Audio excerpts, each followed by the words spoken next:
Assalamualaikum warahmatullahi wabarakatuh. Di video kali ini, saya dan teman-teman saya ingin membahas tentang peranan budaya dalam komunikasi antar pribadi. Pembuatan video ini bertujuan untuk menyelesaikan tugas akhir yang diberikan oleh Ibu Chandra Dewi Sukmawardani MPD selaku dosen mata kuliah komunikasi antar pribadi.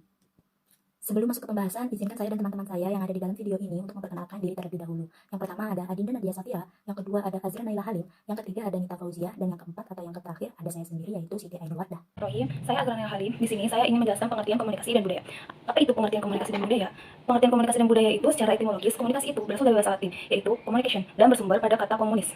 Kata komunis itu tersebut berarti sama. Dalam arti yang sama itu, makna mengenai suatu hal. Jadi, komunikasi itu berlangsung apabila di antara orang-orang yang terlibat terdapat kesamaan makna mengenai suatu hal yang dikomunikasikan. Dalam merumuskan komunikasi, sangat banyak terjadi perbedaan pendapat di kalangan para ahli, yaitu lebih jauh pandangan masing-masing pakar dapat dilihat misalnya Charles Hofland dari Universitas Yale mempelajari komunikasi dalam hubungannya dengan perubahan sikap manusia, dan ada Charles E. Osgood di Universitas Illinois mempelajari studi empirik arti pesan Paul F. Lazarus dengan teman-temannya di Universitas Columbia mempelajari komunikasi antar pribadi personal dalam kaitannya dengan komunikasi massa.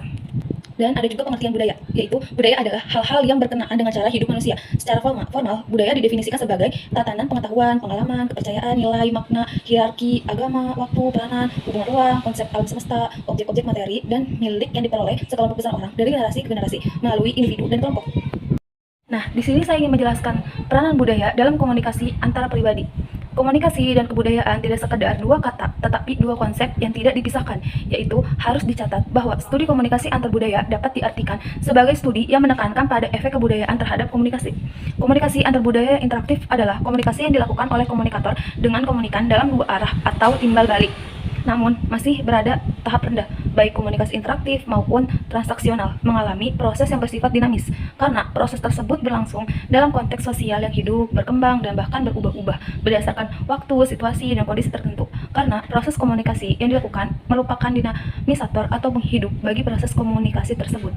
Menurut Alo Liliweri dalam buku Dasar-Dasar Komunikasi Antar Budaya, komunikasi antar budaya adalah menambah kata budaya ke dalam pernyataan komunikasi antara dua orang atau lebih yang berbeda latar belakang kebudayaan. Beberapa ahli komunikasi antar budaya mengumumkakan pendapatnya tentang definisi komunikasi antar budaya sebagai berikut. Andre Elrich dan Dennis M. Ogawa menyatakan dalam buku Intercultural Communication Rather bahwa komunikasi antar budaya adalah komunikasi antara orang yang berbeda kebudayaannya, misalnya antara suku, bangsa, etnik, ras, dan kelas sosial. Unsur-unsur proses komunikasi antar budaya dalam proses komunikasi antar pribadi. Yang pertama adalah komunikator. Komunikator adalah pihak yang mengawali pengiriman pesan tertentu kepada pihak yang lain. Yang kedua adalah komunikan. Komunikan adalah pihak yang menerima pesan tertentu dan yang menjadi tujuan sasaran komunikasi oleh komunikator. Yang ketiga adalah pesan. Pesan adalah topik yang ditekankan atau yang dialihkan oleh komunikator kepada komunikan. Yang keempat ada media. Media ini merupakan tempat atau saluran yang diatur oleh pesan dan simbol yang dikirim melalui media tertulis ataupun media massa. Namun media ini tidak selalu digunakan karena apabila yang dilakukan adalah komunikasi secara langsung atau tatap muka, ini tidak digunakan media. Yang kelima adalah efek dan umpan balik. Efek dan umpan balik ini merupakan tanggapan atau umpan balik dari komunikasi kepada komunikator untuk menanggapi pesan. Yang keenam adalah suasana. Suasana ini merupakan tempat, ruang atau space dan waktu atau time serta suasana sosial atau psikologi seseorang selama komunikasi berlangsung. Yang ketujuh adalah gangguan. Gangguan ini merupakan segala sesuatu yang menjadi penghambat laju pesan yang ditukar antara komunikator dengan komunikan, atau yang paling fatal adalah menguraikan makna pesan antar budaya. Jadi gampangnya, gangguan ini merupakan kesalahpahaman atau pesan yang tidak dapat dimengerti oleh komunikator dan komunikan. Yang kedelapan, persepsi. Persepsi ini merupakan inti komunikasi, karena jika persepsi kita tidak kuat, maka kemungkinan komunikasi yang kita lakukan tidak efektif. Budaya yang relevan dan komunikasi antar pribadi. Komunikasi antar budaya merupakan salah satu kajian dalam ilmu komunikasi. Mengapa begitu? Karena seringkali kita mendapati unsur-unsur seperti bahasa, intonasi berbicara, dan juga pakaian yang menjadi salah satu faktor komunikasi mengandung budaya yang dibawa oleh kita dari lahir. Dan setiap orang berbeda-beda kebudayaannya, serta karena itulah komunikasi antar pribadi berbeda-beda juga. Dan ada beberapa pendapat lainnya yang mengatakan bahwa komunikasi antar budaya memenuhi syarat untuk menjadi kajian dalam ilmu komunikasi, yaitu budaya yang relevan dan komunikasi antar pribadi. Komunikasi antar budaya adalah merupakan salah satu kajian dalam ilmu komunikasi. Ada beberapa pendapat bahwa komunikasi antar budaya memenuhi syarat untuk dijadikan sebagai salah satu kajian dalam ilmu komunikasi karena yang pertama yaitu secara teoritis memindahkan fokus dari satu kebudayaan pada kebudayaan yang dibandingkan. Yang kedua itu membawa konsep antara makro kebudayaan atau mikro kebudayaan. Yang ketiga menghubungkan kebudayaan dengan proses komunikasi. Yang keempat membawa perhatian kita kepada peranan kebudayaan yang mempengaruhi perilaku.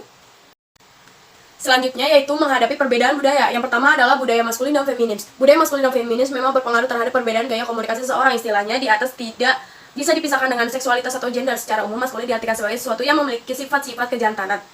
baik berupa kepribadian, perilaku, pekerjaan, benda, dan lainnya. Misalnya agresif, dominan, ambisius, dan lainnya. Sebaliknya feminin diartikan sebagai suatu yang memiliki sifat keperempuanan, misalnya lembut, perasa, mudah menangis, dan lainnya. Singkatnya, maskulin dan feminis merupakan sesuatu konstruksi sosial yang dapat diberikan makna yang berbeda oleh setiap masyarakat. Yang kedua itu adalah budaya individual dan kolektif. Budaya memberikan dampak besar terhadap pertumbuhan dan perkembangan individu. Belajar dari lingkungan sekitarnya. Individualis dan kolektif adalah sindrom budaya yang merupakan refleksi dari sikap, keyakinan, kategoris, peran dan nilai-nilai yang dibagikan yang ditemukan pada individu-individu yang berbicara bahasa tertentu dan tinggal di daerah geografis tertentu selama periode sejarah tertentu pula. Triadis et al. Dalam Kusma 2021. Nah, itu tadi penjelasan tentang peranan budaya dalam komunikasi antar pribadi menurut kelompok kami. Maka, dapat ditarik kesimpulan bahwa komunikasi antar budaya adalah proses pertukaran pikiran dan makna antara orang-orang yang berbeda budaya. Dari komunikasi antar budaya, kita jadi tahu bagaimana budaya dari lawan bicara kita dalam komunikasi antar pribadi. Tujuan dari komunikasi antar budaya itu sendiri, kita dapat menyamakan persepsi yang berbeda antara komunikator dengan komunikan, dapat memahami perbedaan dan dapat menerima perbedaan itu sendiri antara komunikator dengan komunikan dalam berkomunikasi. Sekian dari saya dan teman-teman saya yang ada di dalam video ini dalam menjelaskan tentang komunikasi antar budaya. Kurang lebihnya mohon maaf. Wassalamualaikum warahmatullahi wabarakatuh.